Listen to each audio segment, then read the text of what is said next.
Hello, everyone. Welcome to Chapter 14 of the Threads of Fate. We are back with yet another episode.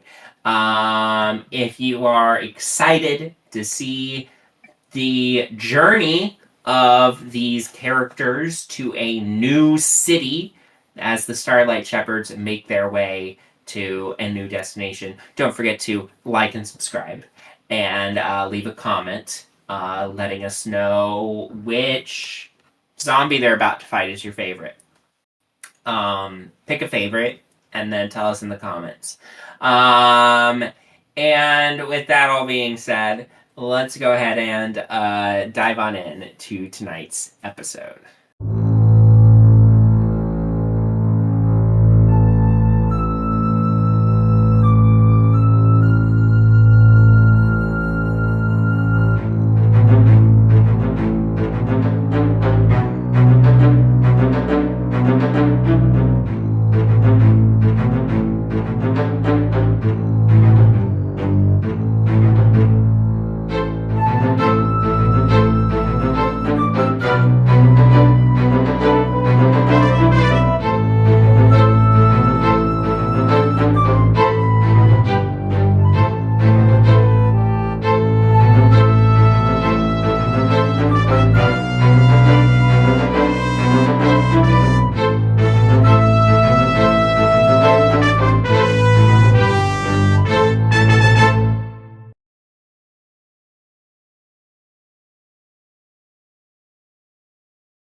Last time, the Starlight Shepherds, heroes of Great Bridge, discovered that the first caravan since they defeated Commander Medoc had arrived in town. After talking with caravan leader Oswald, Dez heard that the city of Teichburgh, a 6 days travel away, had a massive petrified tree at the center of it. Also, there was a traveling carnival coming to the city in a week, but Dez didn't care quite as much about that. The party then decided that it was worth heading there next to Teichburgh. So they took care of the last couple of items of business in Great Bridge and then departed. At the end of their first day of travel, after successfully finding a new flock for Wren's last remaining sheep to join. God, I forgot about that. After that, at the end of their first day of travel, they reached a crossroads where they met Colburn, a priest of Vasilikos, the god of death. Colburn was cremating the bodies of soldiers left behind from a nearby battle during the Revolution, but his work was interrupted by some undead soldiers. Neela volunteered the party to help out with the matter, and while entering the battlefield, had some disturbing flashbacks to the battle in the Revolution that took place at this site. As she came out of her memories, the party was attacked by the undead they were warned about. So, you all have the battle map pulled up, I hope. You see these zombies of dead soldiers from this battle. They're still wearing, like, the tattered tabards marking them as members of the king's army are mindlessly coming at you, stumbling forward. And the undead war ogre, which has bits of wood hanging from its back from a siege platform that had once been there, lets out a bellow. And I need everyone to roll initiative for me. Ooh. I mean, The priest guy said that we needed to kill these guys, right? Like, it was good to kill these guys? Yes. Yeah. yeah. Yes, and we asked if there was going to be a weird thing with the soul or whatever, and they said that was fine. Yeah, he said that the best way to release the soul is to burn the bodies, but they obviously can't do that while the bodies are resisting them. Okay, Rhonda, what did you get? Rhonda got a 6. Great. Des. 19. Okay. Neela. 7. Okay. Fyn. 9. Wren. Are you looking for a different trend about to happen, Ben? I Are don't you looking know. for something different? I don't know. Because Ren rolled a 2 for a total of 5. Okay. Oh, no. And Olana. 12. So the good news for you guys is the zombies also rolled like shit for their initiative. So, despite those terrible rolls, none of them go before you guys. So it's Des first, then Olana, then Fyn, then Neela, then Rhonda, then Wren, then the ogre zombie, then the other zombies. So, that means first in the initiative order is Des. You see these undead creatures coming at you.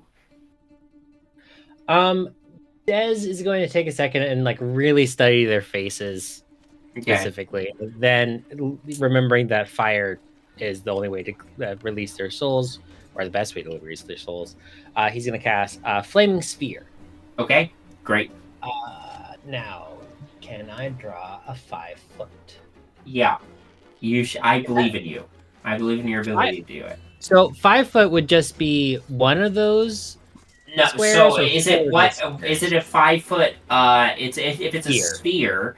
If you go over to the AOE tab, you click on it, change the size to 5, and then hit circle. It'll give you a 5-foot circle, and it's always radius. So it's a 10-foot diameter circle.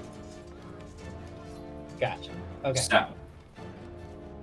And I'm gonna put it right here, and then I'm gonna use my bonus action and move it into the area of that one zombie and the big zombie.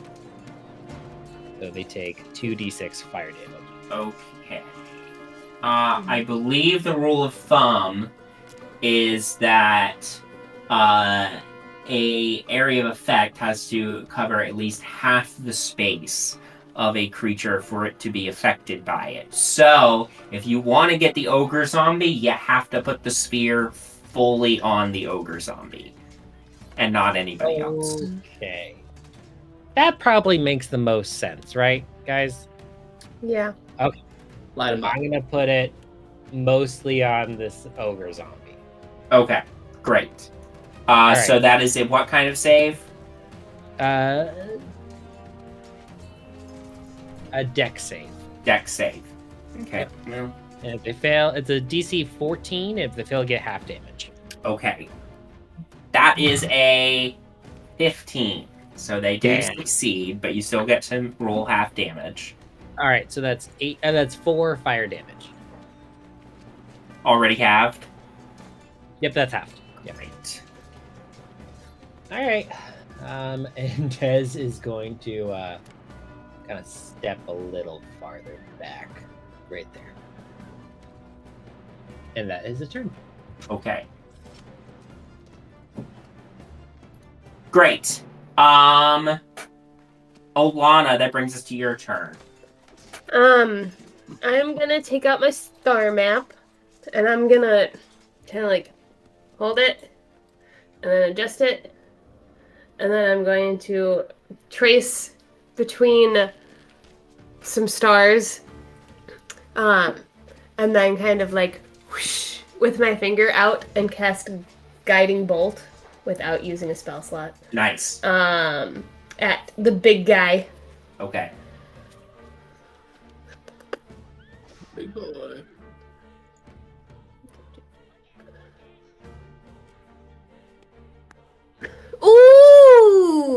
That was a natural 20. Oh.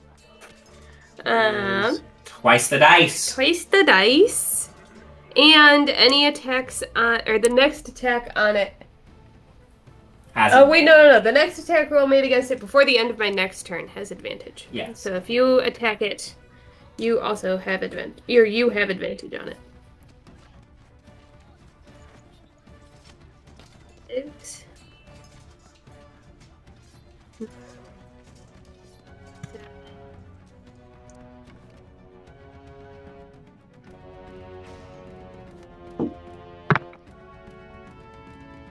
Six. 12.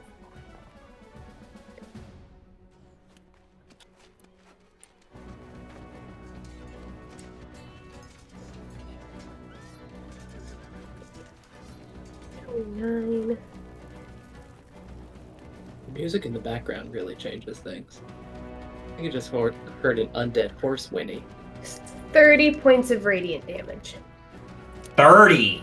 30 Wow. points of radiant damage. That's a lot of damage.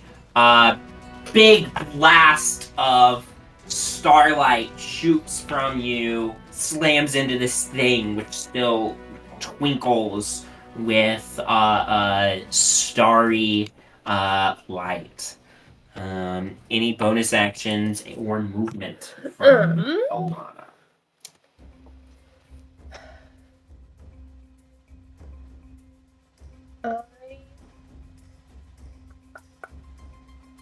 I think that I am just gonna kind of move back here behind this catapult. Okay. Kind of like duck behind it, but not like hiding. Great. Just enough so that. Hang on. Just enough. Where is it? There's something where I have partial coverage. I will tell you what it is. Okay. I will find it. Well, I would say you. Wait, I can bonus action hide if I'm lightly obscured. That's what it is. So bonus action, I moved.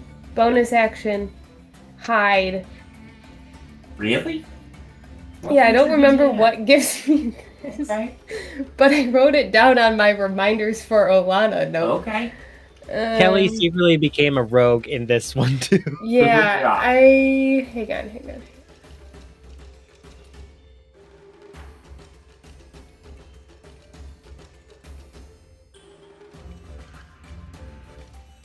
Maybe I'm making things up, but why would I have written it down? No, I believe you. Make a stealth check. I was just curious what it was from, but I will find it. 16. okay, great. I will tell you. Okay. We'll figure it In the meantime, Fyn, it's your turn. Okay, if I'm doing a cone that's 15 feet from myself, I don't think there's any way I could get this guy. I'm tapping him. It's not working. Oh, hold You have on. to change to select. Go back to Yes, select. you're right. This guy and this guy. Yeah, I don't think there's any way I can get both of them. I don't They're too far think apart. so. I think they're too far apart. Okay. So then I'll go. Boop. 5, 10. Boop. And I'll do Burning Hands on the pink zombie. Okay, great. What's And I feel like it's a dex saving throw, 14. Dex 14? Okay. I know he was my favorite, but he also has to die first because he's my favorite. So he gets Okay. to die first. I rolled pretty well. Oh, But that's a 16. right. So it does hit, or it does pass. Let's see if he takes half damage. I believe so. Yes. Okay, yeah, half. Okay.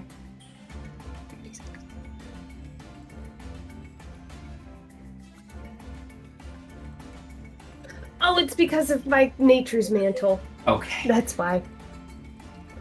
Great. 6. 6. Is that already have?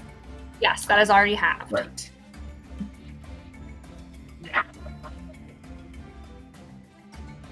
That's the noise it makes. Bleh. Anything else from you? I'm gonna go back this way. Okay. And now I'm done. Neela, that's you.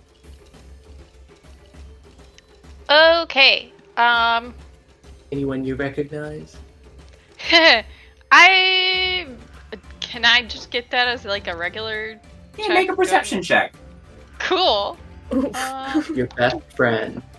Oh no! It's 11. 11. Yeah, let me roll real quick.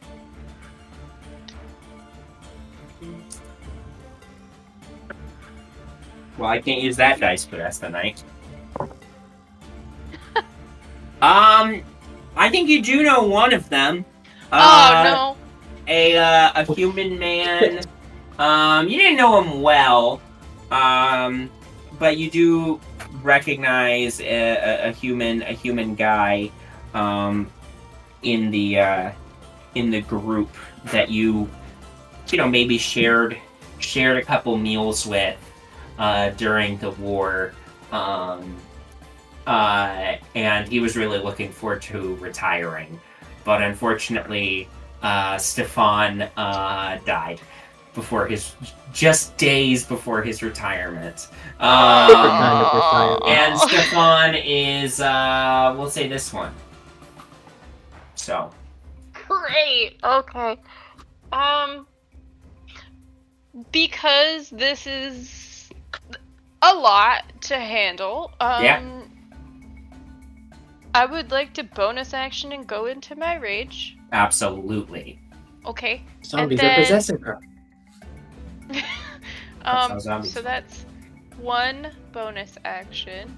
And then can I reckless attack towards the big zombie? Absolutely. I'm gonna move next to him. Yep. Here. And I'm gonna hit him with the short sword, hopefully. Okay, go for it. You have advantage because of the guiding bolt. Because of the guiding. Okay. Mhm. Oh no, I lost my. Oh, and you reckless as well. So, for whatever. So that's that's. Okay, I gotta. I'm sorry. Since it's the first time I'm doing this, I have to. It might take me just a moment. Yeah. Advantage on attack rolls. So I can't double my advantage. I just Can't get double one your advantage. right? No. Yeah. Okay. Oh no! Oh, it fell on the floor. I'm gonna go find it. Just chasing it. If it was really good, that it'll all be worth it. It wasn't really good, but it was better than a 6 Well. for my first roll. So 14 with a... Hold on, because I have Math. 14 plus 6, so that's a 20 to hit. That'll hit. Yeah. Go ahead and roll Okay. damage. And don't forget your rage damage bonus. Rage damage bone, I gotta find that. Oh no, I keep hitting a button on my mouse and it takes me out of the game map. Ooh. Okay, rage bonus. Why didn't I put that right at the front of my frickin' character sheet? Where do I find it? I think it's like 2 right now. It should say under like rage by your bonus action, but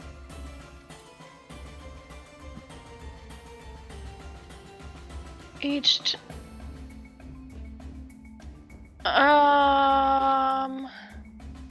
hold on, I'm finding it too. I'm sorry, I can't. Nope, you're okay. It is 2. It doesn't. It's a okay, plus it's 2 to 2. your damage. Okay, so. And then I also have the feature Savage Attacker, so I can reroll the damage if I want to.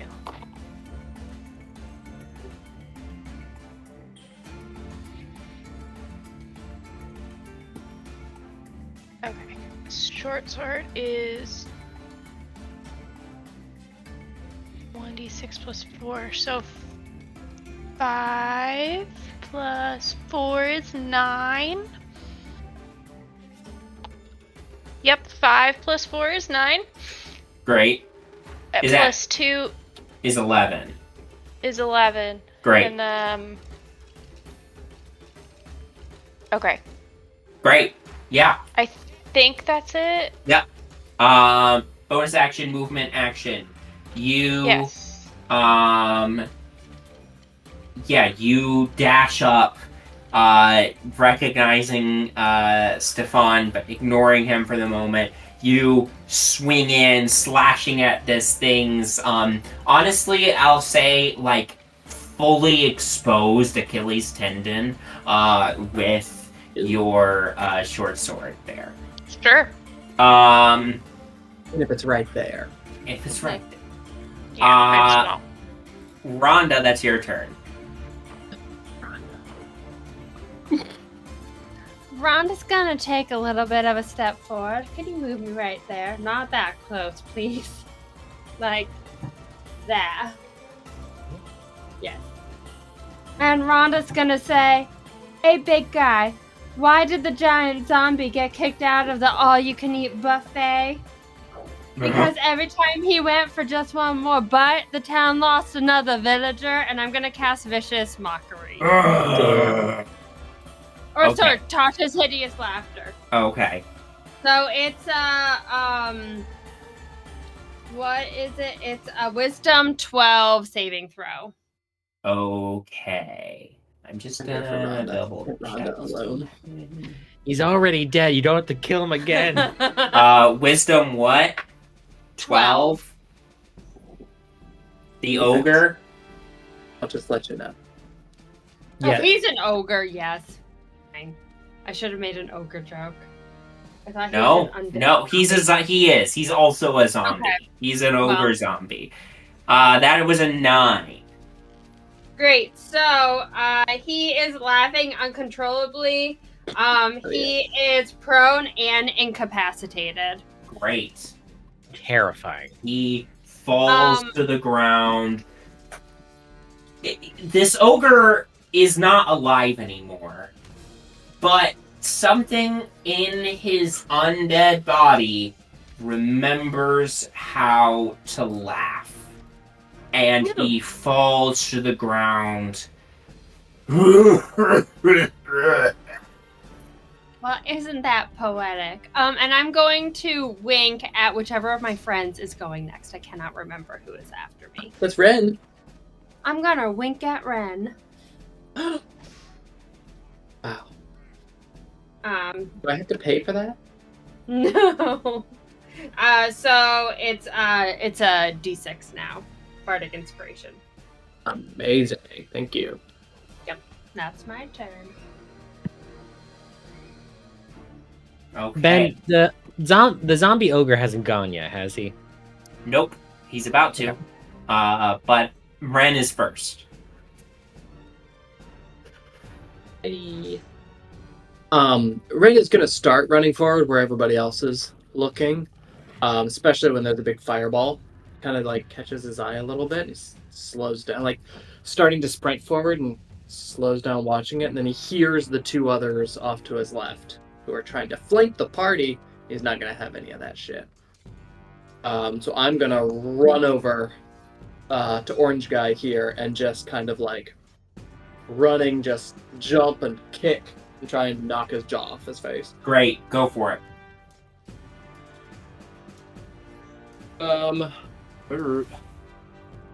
And 14 to hit 14 hits.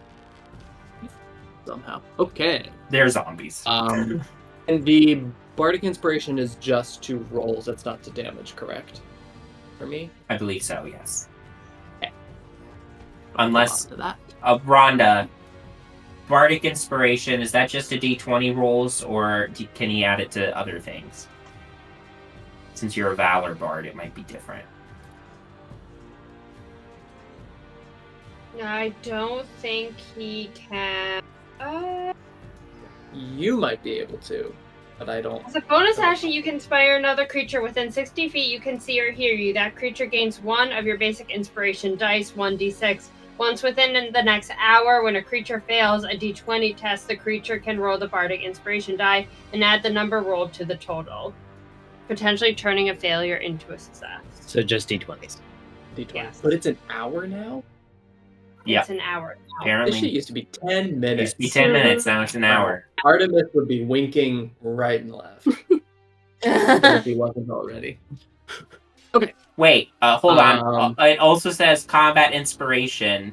A creature that has a bardic inspiration die from you can use it for one of the following effects. When the creature is hit by an attack roll, that creature can use its reaction to roll the bardic inspiration die and add the number rolled to its AC against that attack, What? potentially causing the attack to miss.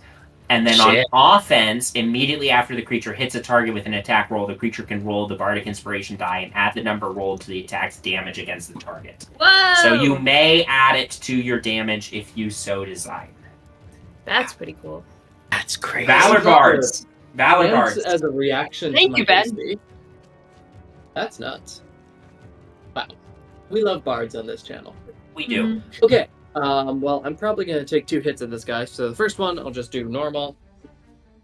For say 7 points of kicking damage Right. on Orangey. Crack across the jaw. Jaw comes off. Great. Actually, you know, I'm going to put myself... No, let's do one at a time here. Second attack against Orangey guy here. 11 plus stuff. 16 to hit. 16 hits. So this will be my flurry of blows. Oh no, this is just my bonus action. I haven't used my flurry of blows, right? I'll use my thingy. I'll use my bardic inspiration for this. Great. Damn. 16 points of bludgeoning damage. Okay. You give this thing a really good second crack. What kind of hit is this? Is this a punch or another kick or... Kick, resettling myself. I'm going to spin around and I'm going to reverse with my elbow and just kind of bam behind myself. Okay. After kicking its jaw off, you reel back, slam your elbow into it. I am now going to roll, because you see, zombies, that was enough to reduce his hit point total to 0, but zombies are not so easy to put down. So we're going to see if he manages to hang in there. The DC, because you did 16 points of damage, is 21. He makes it. That was a 12. So orange zombie is dead. Okay. Then I will just step over to my right and look at purple guy there. Action, bonus action.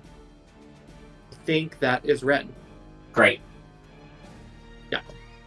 It is the zombies' turns. So ogre zombie is up first.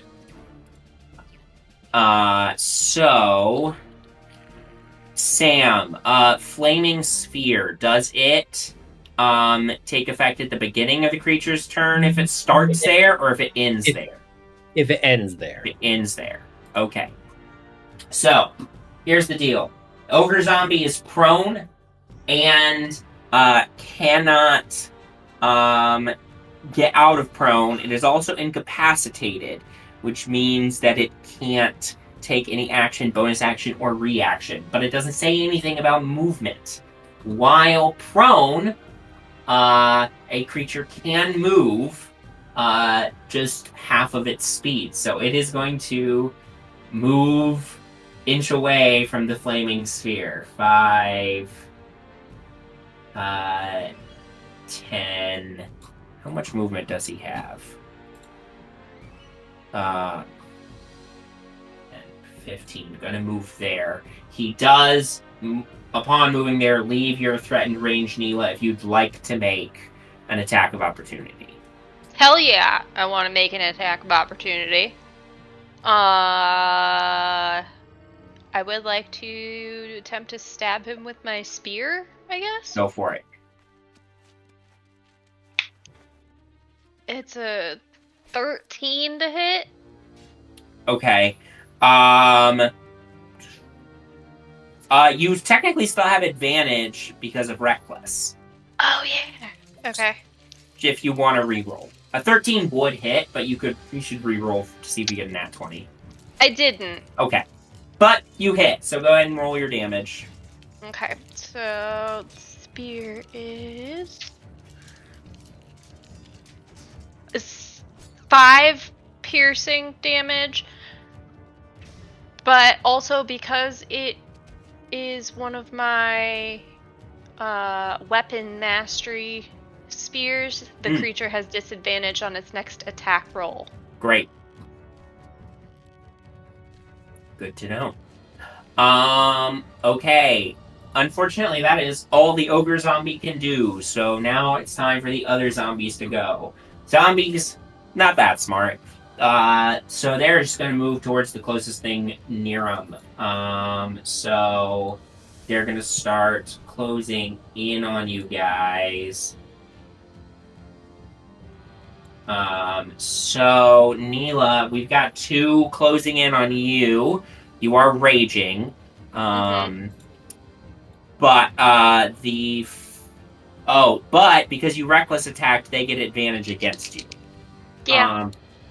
So first zombie attack, that's a natural 20. Yep. Okay. So that'll hit. Yeah. So you're gonna take 8 points, halved to 4 bludgeoning damage, as one of these zombies just like starts flailing its arms, slams into you. And then the other zombie, which is Stefan, comes forward. That's another natural 20. That was better. Kelly, That can was you a lot get better rid of of a that roll too. die that he just rolled? just like take You're it not away. allowed to take it. You're not allowed to take it. That's 14 halved to 7 points of bludgeoning damage as Stefan seems to be holding like a broken club and just like slams you with it. So those are those 2 zombies, and then the zombie that just ran up to Rhonda is going to make its attack roll. That was not as good. That was a 10. Nope. Okay, the zombie that ran up to Fyn, that's a 22. So Fyn, you're gonna take 3 bludgeoning damage as the zombie like grabs you and starts like battering you. And Wren, a zombie's also attacking you. Hooray! That was a natural 1. So it all balances out. I get 2 nat 20s against Neela, and I get a nat 1 against Wren. It all balances out. So that is the zombies' turns. Dez, that's back to you. Okay, that was an eventful turn. Jeez. A clarifying question, because I'm not usually playing spellcasters. When you have a concentration spell, you can still cast other spells, correct? Yes, as long as they are not also concentration. Concentration. Okay. Cool.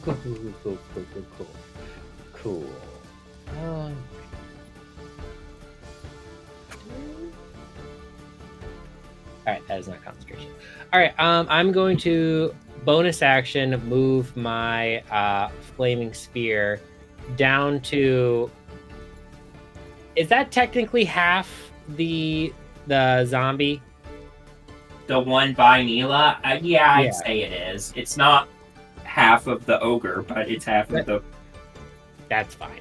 So, so I need to have it make a dex saving throw, DC 14.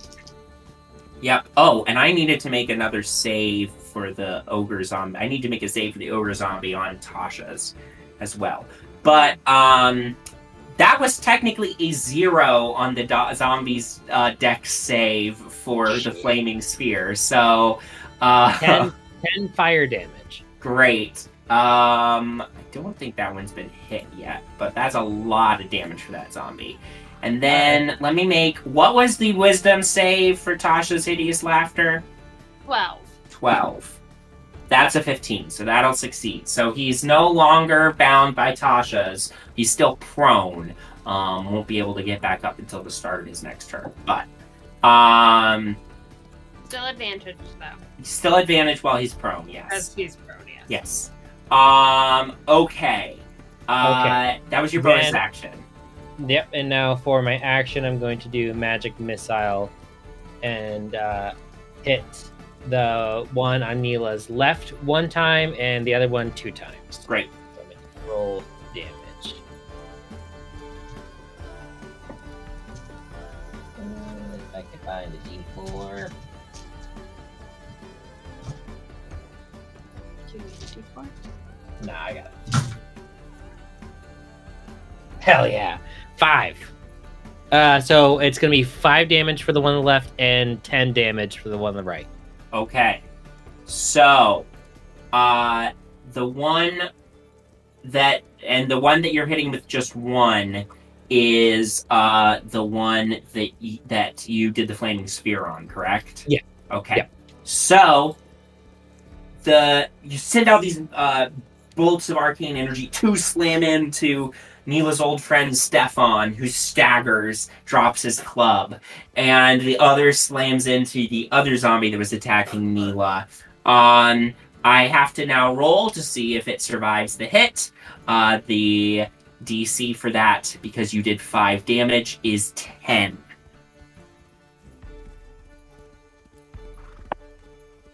And that was a 15, so he hangs in there. But good hit. Olana, that brings us. Oh, do you have any movement you wanted to do? Yeah, I'm just going to step away. Great. Okay, Olana, that brings us to your turn. Guys, I'm gonna step away. See you later. I'm a squishy wizard, okay? Squishy. Con is your highest stat. Besides int. Yeah. Okay. I have no shield. Well, If I want to squishy in the physical sense, Sure. like sure. Viewers at home, I have never seen a level 3 wizard with as many hit points as Dez has. It is frankly ludicrous. Ludicrous is my middle name. It's actually not. So Olana, I'm gonna probably do the same thing. Cast guiding bolt okay, on the big guy. okay, because he's prone, this is technically a disadvantage because it's a ranged attack. Just so you know, AC not that high, Yeah. but Well, we'll see. Ooh. 12. 12 hits. Okay. Okay.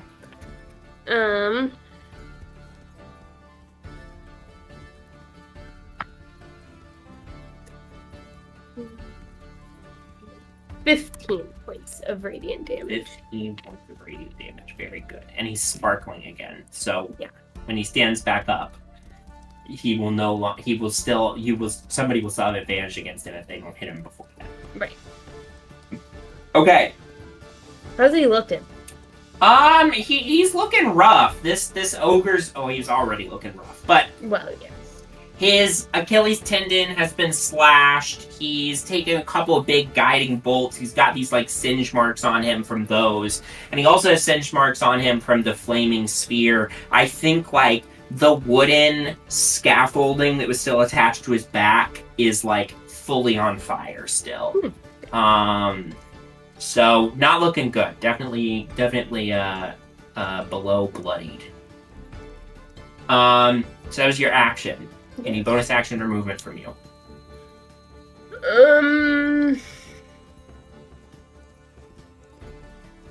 No. I'm gonna. Well, I don't like the fact that this guy's coming up behind me. Mm.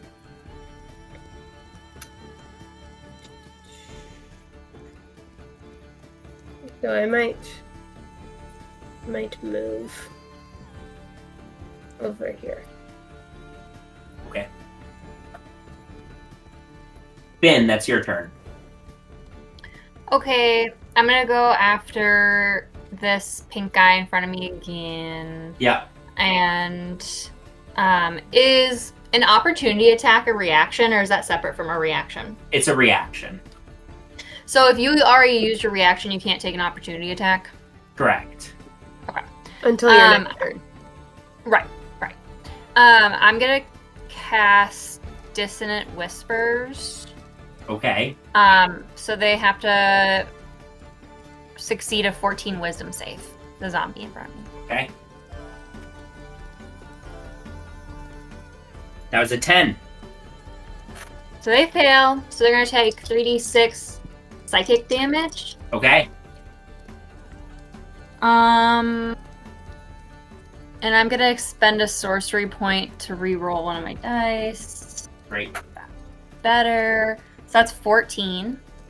14 damage. Wow. And they also have to use their reaction to get as far away from me as it can. Okay. Immediately. Well, before that happens, I have to roll to see if he survives. Mhm. Because All you right. did 14 damage, the DC for that is 19. And that was an 8. So, Dead zombie. with Dissonant Whispers, just whispery sounds enter the zombie's head, and whatever spark of this person's soul is in that husk sees the battle that claimed his life, and it is too much, and he keels over dead. Wow, that's actually really sad. Is the soul still okay? The soul has been released. Oh, okay. I'm sorry to that man. I didn't mean to do him like that. That's your That's action. Bonus actions or movement. Maybe I'll move a little closer. I'll move over here. And that's my turn. Okay. Neela, that's your turn. Yep. I'm gonna swing at Stefan Okay. with my short sword. Okay, go for it.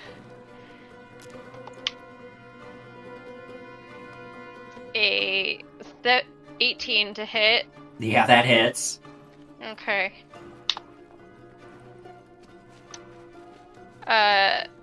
8 plus 2 for my rage bonus, so 10 damage. Okay. Let me roll. The DC is 15. That was a 14. Stefan is put to rest. I know Neela is in her rage and is not totally aware during her rage, but does anything happen as she puts down this figure she recognizes? I think she like has a moment of like relief almost that like it's over. That is taken care of. Great. On to the next thing. Yeah. 2-weapon fighting to hit the other guy with a hand axe. Yep, go for it. Do I have advantage because I'm in my rage still on that? No, you'd have to reckless attack to get advantage on him. That only counts on your first attack though, right? It would count if you have to activate it on your first attack. If you do, it stays activated until the start of your next turn. Okay, that's okay. I got a 12 to hit. That hits. Okay. And that'll be 10 damage. Okay. Time for the all-important saving throw. DC 15. That was a 5. So that is another dead zombie. Okay. And then I would like to use my movement to get in between, if I can, like, jump between Wren and the big zombie. While also being next to the other guy. Yeah, you can just get there. I would say moving through the catapult is difficult terrain, but I believe you have a 35 movement speed, so you can just get there. Yeah. Okay. Okay. Then Rhonda, that brings us to your turn. I'm going to use my hand axe against the zombie that is literally right next to me. Yeah. So my first hit is going to be, does a 14 hit? 14 hits. 14 hits? Oh, well, that's lucky. Okay. That is going to be... That's going to be 4 damage. Then I'm going to hit him again with my other hand. That is not going to hit. What was it? 6. That does miss, but you're not that far from hitting. Yikes. Zombies do not have a good AC. Okay. That was action, bonus action, any movement from you. I don't want the opportunity attack, so I'll stay here, but Right. I'm going to wink. Nope, you bonus actioned for your offhand attack. You can't. Oh, yes, you're right. Bardic. I'm done. Yep, thank you. Yep. Okay, Wren, that brings us to your turn. Stay open. Hey, Ben. Yeah, That trebuchet looks real fun. it sure does. It's What do you pointed think? the way that's pointed on the screen, right? Yeah. Okay. It's not loaded, is it? No. Alright. Would have been fun. I am going to... Purple guy can try to hit me. He'll miss. I know it. I feel it. I'm going to zip around him. Run up to Neela. Like, hi Neela, you look possessed. I'll come save you later. And climb up this trebuchet to the top. Okay. If I can. Okay. I then- will tell you, by the way, the opportunity attack was a natural 20. Cool. I guess it hits. So that's 12 bludgeoning damage. As the zombie, like, smacks you as you run past. You take a big hit to the face. Okay, this changes literally everything. I can't do this stupid move. I will die. Do it! Do it! You're right. You're right. We have backup characters. And healing abilities. Ow. But I keep going for Neela because I'm like, oh, Neela's got that zombie. Uh-huh. I need to worry about the big guy that's right behind Neela. Uh-huh. And I'm going to swan dive, just like go. This guy's prone. I'm just gonna aim directly for like his face and mouth. Okay. And just kind of like. I see. You're punch trying to get inside. gravity added to it. Is that Yeah. what I understand? Okay, great. Okay. Go ahead, make an attack roll. Let's see if you hit. It'll hit. Don't worry. It'll work. It'll work. It'll work. Ooh, it might not have worked. What was it? Oh, 13. Use your 13 inspiration if you need to. hits. I did use it already. 13 hits. 13 hits. Great. though. Great. Okay. And first hit. Yeah. So just a little damage. So now I have to decide how tall this thing is. I'm gonna say it's like 15 feet tall. So why don't you go ahead and add I'm going to have you roll the falling damage.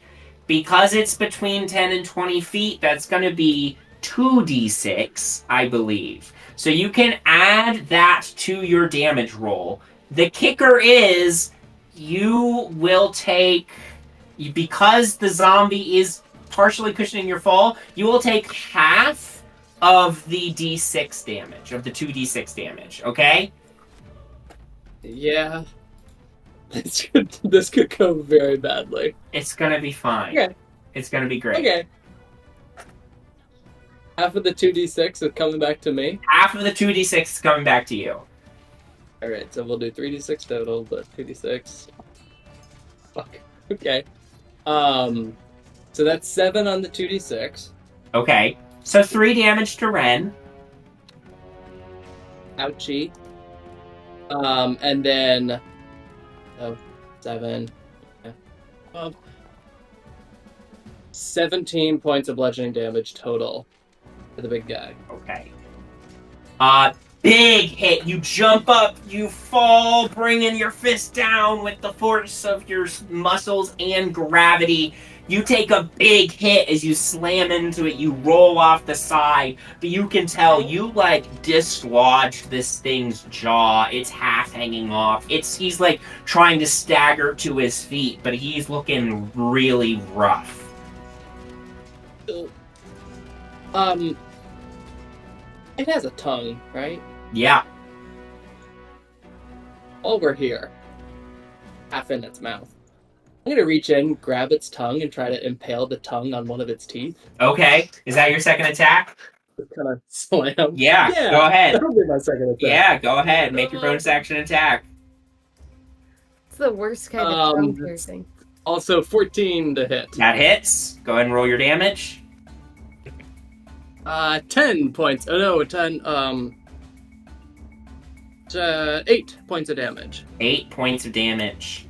Okay. The DC for this thing to stay alive is 13. And with a natural 1, Wren, you slammed into this thing from above. You're in pain from the hit. As you're falling, you grab this thing's tongue, drag it across one of the teeth, ripping a gash in the tongue. The thing lets out a roar. As you fall to the ground, the tongue comes with you, it rips, and you've got this tongue the size of you in your grip, shockingly dry, because this thing is long dead. As you defeat the ogre zombie. That's disgusting. That's nasty. I'm gonna load the tongue into the trebuchet. Stop it there. Just kill. Amazing. Nasty. My ogre zombie didn't get to do anything cool. It's fine. Good. I'm gonna stumble. That's probably my full movement. I'm gonna get away from the fire slightly. Yeah. But I'm gonna cough out some blood and lean against the ogre. Yeah. Great. That's your boy. Okay. There are just the 2 zombies left. The one by Rhonda is going to make an attack roll against her. That is a 12 to hit. Nope. Okay, and the one by Neela. Okay, that is a non-natural 20 to hit. Yeah, that'll hit. So that is 4 halved to 2 bludgeoning damage. I can deal with that. And Dez, that's your turn. Okay. I am going to move the sphere, bonus action, move the sphere right here. So that zombie can make a DC Dex save throw, DC 14. Yeah, as the sphere goes, that was a 15. As the sphere goes, the trebuchet ruins catch on fire from the flaming sphere. What was your DC? 15. Okay. It takes half damage. It takes 5 damage. It's still up? Still up. Okay. I'm going to use Firebolt Great. on it as well. Does a 12 hit? A 12 hits. Cool. And then we got 10. Oh, hell yeah. 9 fire damage. Great. It's technically still hanging in there, but it's close. Okay. Looking rough. That Flaming zombie. That is all I can do. Okay. Olana. Alright, I am gonna come around the fire circle. Uh-huh. 1, 10, 15, 20, 25. I'm gonna hit this guy with a sickle. Okay. No, I'm not. What did you get? 7. Just misses. Yeah. Just misses. But that's because I'm like, ugh, holy shit, Red's about to die. Uh-huh. I make my way over there and I cast, what was the good one? What was I cast Cure Wounds on Wren. Can you do that as a bonus action? And I do that as, just kidding. I'm gonna yell, just kidding. Yep, you're right. I'm gonna yell at Wren. That was really cool, are you okay? And I'm gonna cast Healing Word at 2nd level. Okay. That's what I was gonna do. Okay. So, you... No, I'm in a lot of pain. Also, the opportunity attack misses you. Cool. Thank you. You get, 12 plus 4, 16 hit points back. Holy shit. Wow. Throw me another I ogre. rolled 2 4s, so that was pretty good. That's great. Yeah. That's great. Wow. Lana, you're really good at that. I feel like only a little bruised. It was great. And like, I impaled myself on a tooth over there. See, it's still sticking out of me. Gross. Fyn, it's your turn. Has this zombie next to me been hit at all? Yes. Oh, okay. But not much. I'm. But it has. Oh, okay.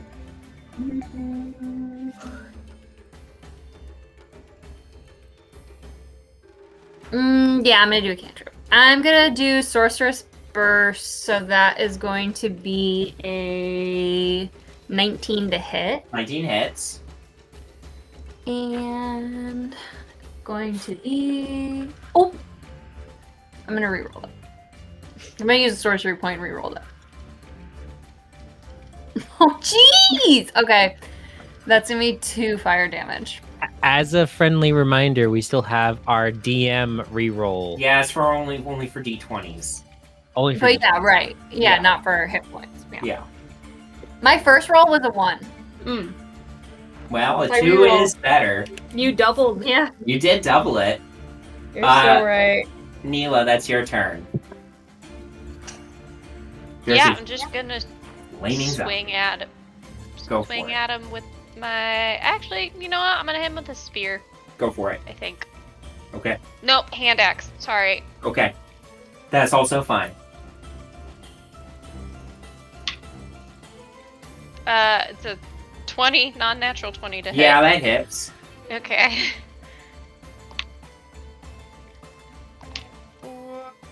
Okay, so that's a 9. Okay. This zombie now needs to make its saving throw. 9, so the DC is 14. And that is a 9, so that is another dead zombie.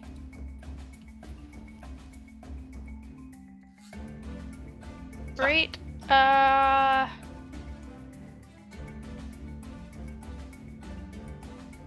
don't think I can do 2-weapon fighting that can get to the other zombie. That's fine. But I suppose I'll move over towards it as close as I can get. So like. Yeah. So difficult terrain through the trebuchet. It's also on fire. It's also on fire. I That's go why around I it. didn't. Okay. That's why I didn't take a more direct route. Yeah. I like go up. Yeah. You And can go around around. it easily enough. Yeah. Yep. 5, 10, 15, 20, 30, 35-ish. Alright, that's, yeah, I think as close as Great. I can get. Great. Okay. Rhonda, that's your turn. I'm gonna look at the zombie that's next to me and I'm gonna say, honey, all your friends are dead and I think it's time for you to leave, and I'm going to cast suggestion and see if the zombie will just like walk away and leave us alone. Okay. What's the save? Stupid, I don't know. Wisdom 12. That is a 13. Oh no! Good try. Barely too Yes. smart. Barely too wise. Barely too wise. Barely too wise. The zombie goes, The zombie's like, "Ah," still coming at you. So, okay. Wren, that's your turn. You feel a lot better. Oh boy. Olana, I could go kill something. Like that guy. We got one more. And I run off to him, and I'm gonna give him the first punch. Great. Don't worry, Ron. Duck! That's an 18 on the die, plus whatever I have. Yeah, that hits. Great. The first smack 8. is 8 points of bludgeoning damage. Okay. Still hanging in there, just barely. Second smack. 12 plus, what is it? 5. 17. 17 Yeah. hits. 5 points of damage. Okay. The DC Still for this around? save is going to be Okay. 10. So I will tell you if he's still around. That was a natural 20, so he is, in fact, still around. Is he like extra Alright. around? No. I will burn my last focus point and be like, I said down. Smack. Go for it. Oh, left side. Oh, well, probably not. 7. Ah, man, so close, but no cigar. He's With another still deck. he's still hanging in there. Speaking of, it is his turn. He's gonna thrash towards the thing that just hit him. That's a 15 to hit. Yes, I think. Yes. That is going to be 6 bludgeoning damage. But it missed. Oh, miss. I'm sorry. I thought you said hit. Then Oh, nothing. Then nothing. Daz, it's your turn. Ben was like, no, you're still taking it. No, Like, no. And That was what the nat 20 did. Yeah. Yeah, that's No. what it was. I don't think it's wise if I hover the fireball around all my friends. So I'm just going to shoot it with a with a firebolt. That sounds about right. Great.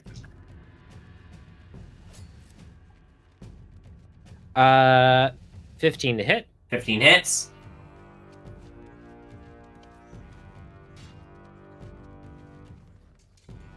No bonuses? Yeah.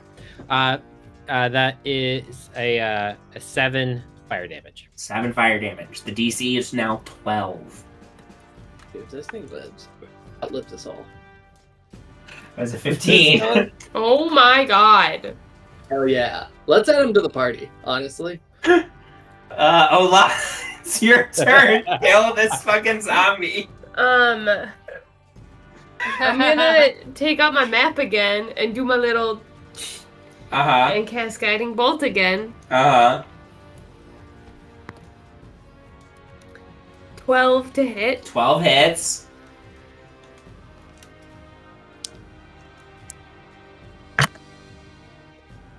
Um, 9 points of radiant damage. So the DC is 14. Okay, that's 11. Woo! A bolt of starlight streaks between Rhonda and Wren, slamming into the zombie and putting an end to his unlife. The battle is over. And with that, we're going to take a quick lore break. See you all on the other side. Following the revolution, the temple in Bresweth needed new leadership. The former high priest, Berhart Ratzinger, was a hardline supporter of the former king and wielded the temple as a cudgel to keep the populace in line. Following the revolution, Ratzinger and many of the most hardcore followers of the former king amongst the priesthood were removed from their positions, a move that was not without its controversy. The new high priest, Ike Bauer, is attempting to restore the people's faith in the priesthood, guiding it back to its proper path and taking action to right some of the wrongs from Ratzinger's time in charge of the temple. Among these goodwill missions, one of the most important is to ensure that the dead of both sides of the revolution receive their proper death rites. And welcome back. You guys return to the top of the hill where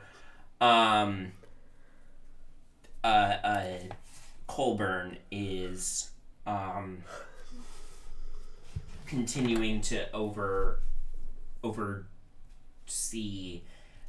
last rites for some more bodies that they have successfully brought to the top of the hill to the pyre. As this two guards working with him throw another body onto the fire, Colburn is sort of saying, like, "May the 12 sailors ferry your souls across the sea of stars to Vasilikos' shores so they may find their final rest." Sees you all approaching, pauses his blessings and turns. Adventurers, good to see you all again. I hope you were successful. All of the zombies are no longer undead. And by that, they're corpses, not reanimated corpses. That is a great boon. On the morrow, we will be able to collect their bodies and more, and provide them their due rites and rituals. Thank you, all of you. This was a very, very kind service, and it's night now, so it's starting to cool off. You think it's probably going to be a little bit of a chilly night, unseasonably chilly, but in sort of this circle with the couple of tents set up in this huge bonfire pyre, you don't feel the cool of the night. You only feel the heat of the flames. And you can still see some stars peeking around the plume of black smoke coming up from the fire. As well as the way the moon is sitting in the sky right now, a waning gibbous that is ducking behind the rings as well. So it's a beautiful night here. As Colburn turns back to the fire, finishes performing some rites, and then returns his attention to you all. If I would, of course, like to provide you all something for your service. I do have some monetary funds that I can disperse to people who help the temple. But I would also, if you would allow me, I would love to conduct a blessing over those of you who have helped us. Oh. Will it hurt? No, you simply just accept the blessing. I will do a short prayer, and if you accept the blessing, you will receive what the gods have to offer. Insight check and detect thoughts. Make an insight check.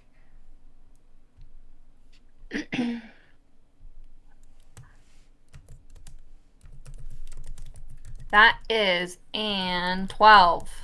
Okay. He seems genuine, and as you cast Detect Thoughts as well, you sort of get his surface level thoughts. And like, there's nothing on his mind right now that would make you think he's trying to deceive you or anything. He seems like he's genuinely trying to do right by the dead. And this is what he was tasked to do by the high priest. There's a twinge of guilt in there. You don't know what that's from without digging deeper, but his intentions towards all of you, you don't get anything surface level wise that would lead you to believe that he is trying to deceive you.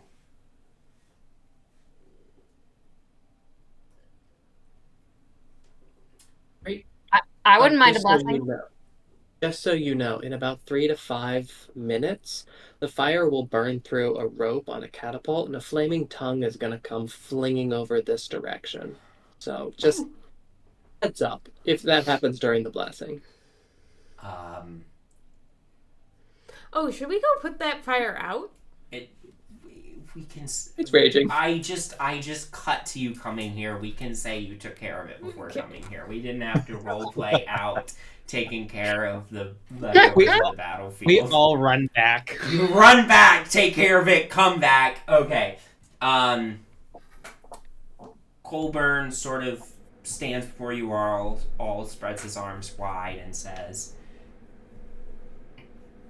"This evening, on the 9th day of Une, first month of summer, may the gods bear witness to these heroes who helped put to rest some troubled undead souls. Basilikos, please share your strength and wisdom with these mortals. Correa, please share your durability with these mortals. Celia and Alethea, please share your divine light with these mortals, so that they may be blessed for the service they have done unto you and unto the souls of the dead." And he bows his head slightly. And you all feel just sort of a warmth inside of you. And you all receive a charm of heroism. This charm allows you to give yourself the benefit of a potion of heroism as a magic action. Once you do so, the charm vanishes from you. So, it is an action to do it, but you can do it, and I will just copy and paste it in note. But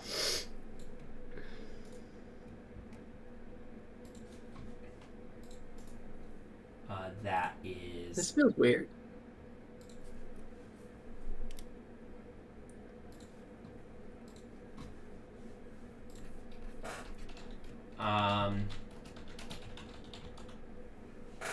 And then the two soldiers disperse 20 gold to each of you as well.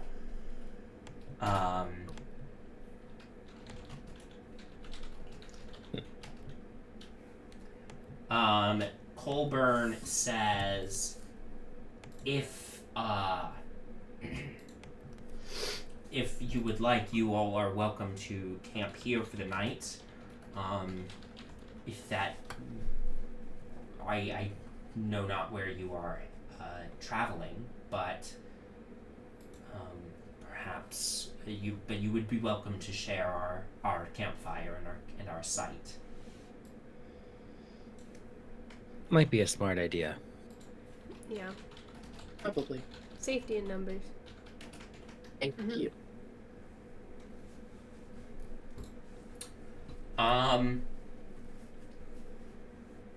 Great. Unless anybody's anything else, you all settle in for your night's rest. The two guards that are here, yes. Sorry, there's just one thing that Des has been wanting to do since the battle was done. He takes a moment, he sits down, he opens up a red book, and he starts sketching the faces of all the zombies that we fought and all the fallen soldiers all the corpses we saw along the ways. Yeah. The two guards that are with Colburn will also help split watch. So, you guys set up your watch schedule. I think... I'll take first. Okay. I first. That's fine. I could take first watch as well. Yeah. Okay. Great. I think as sort of everybody's bedding down for the night, the soldiers share some of their stew with you guys so you can have some food before turning in.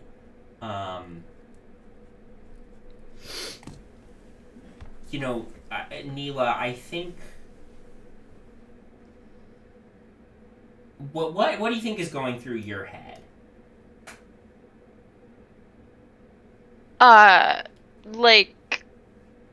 Fully not able to relax at all. This has been just a lot of stress, and honestly, I don't think Neela will be able to sleep tonight and get any rest. Yeah. Yeah, which I understand will give my character exhaustion, but yeah, that's fine. It's there's no way that she's facing this and being able to handle seeing the remnants of the battlefield and watching her. I wouldn't really call Stefan a friend, but she knew him. Yeah. Be a zombie. Yeah. Yeah. And even though she didn't she wasn't watching that, the folk it still flashes. I think I don't know, probably about an hour after most everybody else has gone to bed, Colburn comes over to you by the fire. He's got a cup of tea that he hands you, or that he offers to you. Thank you. Absolutely. You seem troubled. So I thought some tea might help. I appreciate that. Thank you. He kind of gazes out into the darkness, down the hill.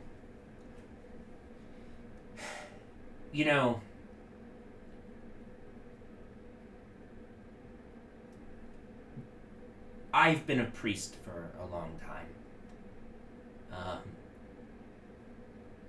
And during the revolution, I listened to the orders that were coming from High Priest Ratzinger, because that's what a good priest is supposed to do.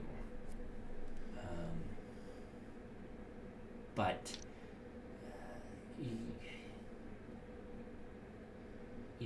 he was he was asking us to try and keep the populace loyal to the old king, Einar Helvig II. And, Vasilikos, he's not just the god of death, of course, he's also the god of civilization and of kings, and I think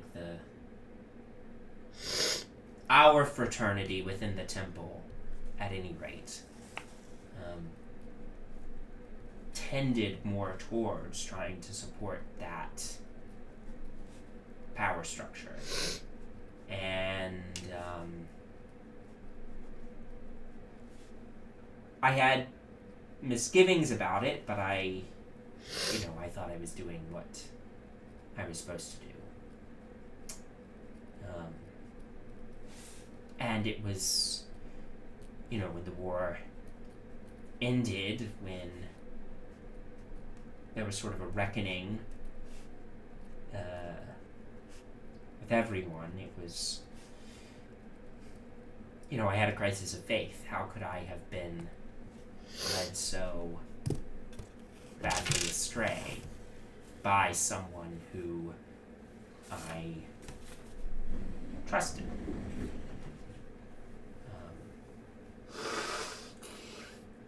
And so when the new high priest, Ike Bauer, when they came into their position of power, I leaped at the opportunity to do this because I felt it could help me make amends. And I don't know what the revolution held for you, but I can tell it held something, and I hope that we are both able to find closure. Thank you.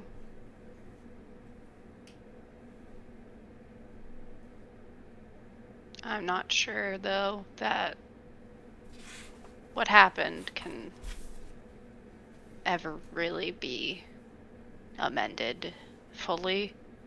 It seems impossible. Perhaps you're right, but perhaps not.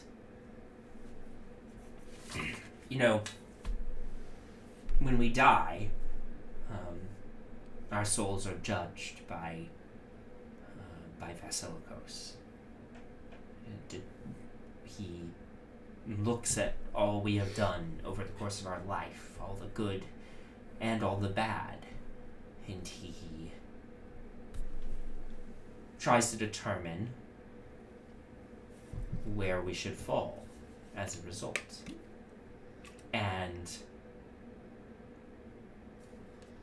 I believe that the totality of what you do in your life is important. So I know I have done some bad. I believe everybody has done some bad. But I also believe that if you strive to do as much good as you can in your life, Vasilikos will acknowledge that as well when the time comes for final judgment. Well, I'm not so sure about my soul, but if I can at least help people in this life to, I don't know, have a better one, then maybe that's all that matters. But I think that is a worthy endeavor, regardless of where your soul ends up. But I also wouldn't count your soul out. At any rate. you didn't come to this camp to have a theological discussion, I imagine. So I didn't expect to ever be at this camp again. Well, enjoy your tea and try and get some rest. Thank you. He nods and turns in for the night himself. Wren, you're also up during this watch. Are you doing anything? Do you have anything with that conversation, or? He's gonna be gone for that conversation. It's gonna be like at a certain point, as they're sitting there in silence, he's staring into the flames. Mm-hmm. I rolled to see if he was aware of that Neela's a little off. I rolled a 1. At a certain point, he's just gonna stand up and be like, I have to poop. I'll be back, and I'm just gonna go for like a walk through the darkness, just thinking specifically about last night, the night before, the dream that I had. That was a little weird, especially with the fire that close. There was so much fire that happened today. Yeah. And just in the darkness, just like looking back at the bonfire. Now and then it's probably dying down a bit, but eventually I'll get chilly and come back and just like sit down, but still not say much.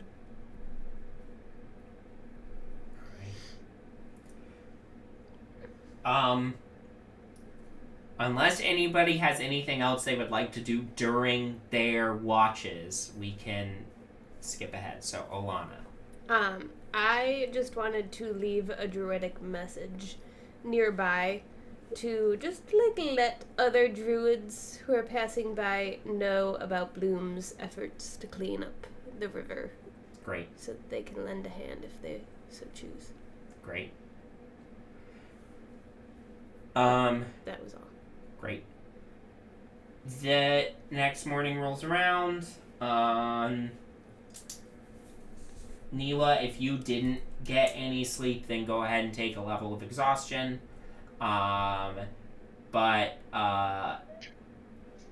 everybody else can take a long rest. It is a chilly morning as you all get up. Get yourselves ready for the day. You can see that Colburn is already up when the rest of you are sort of waking up for the morning, and he's sort of starting to stack logs for a new bonfire, and just says, Can I? Yeah. Sorry. Can I? Because if I didn't take a long rest, so I do have a level exhaustion, can I still do a short rest absolutely. to get some hit points back? Yeah, okay. For sure.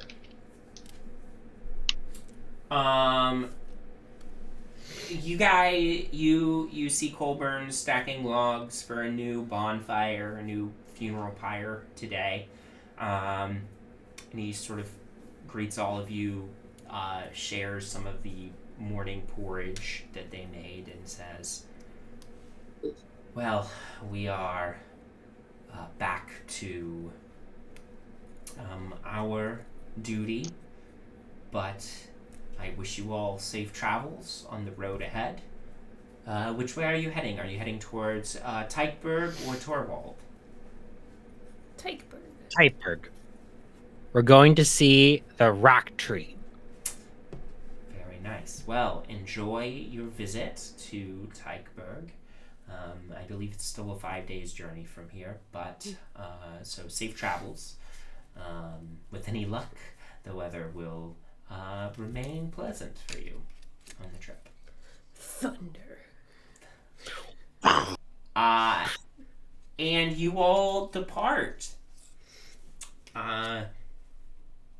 We're gonna sort of move through a couple of days of travel here all at once. So, Neela, if you think you would get some sleep on a subsequent night, you can go ahead and take a long rest for real.